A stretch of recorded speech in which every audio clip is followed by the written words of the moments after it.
కఠినమైన శ్రమలు. నీకెంతో ఇష్టమైన వాళ్ళు నీకు దూరం అయిపోతారు. నువ్వెంతో ప్రేమించే వాళ్ళు నీకు కనుమరుగైపోతారు. నా అనుకున్న వాళ్ళు నీ మీద ధ్వజం ఎత్తుతారు. లేనిపోని వాని నీ మీద నిందా ప్రచారం చేస్తారు. నలుగురిలో నవ్వుల పాలు చేస్తారు. 10 మందిలో ఆరడి పరుస్తారు. అవమానాలకు అప్పగిస్తారు. ఊహించని పరిణామాలు, ఊహించని పరిస్థితులు. ఇవన్నీ దేవుడు ఎరగలేదు అనుకోవద్దు, దేవుడు చూడట్లేదు అనుకోవద్దు. దేవుడు మౌనముగా గమనిస్తూ ఉన్నాడు. నీకు జరుగుతున్న అన్యాయం ఆయన చూస్తున్నాడు. నీ మీద వచ్చిన నిందను, దూషణను, ద్వేషాన్ని చూస్తున్నాడు.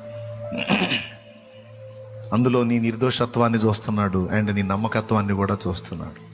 ఆ కఠిన స్థితిలో సైతం నువ్వు ఆయనకి వెళ్ళి చూస్తున్నావు చూడు, అది కనిపెడతాడు ఆయన.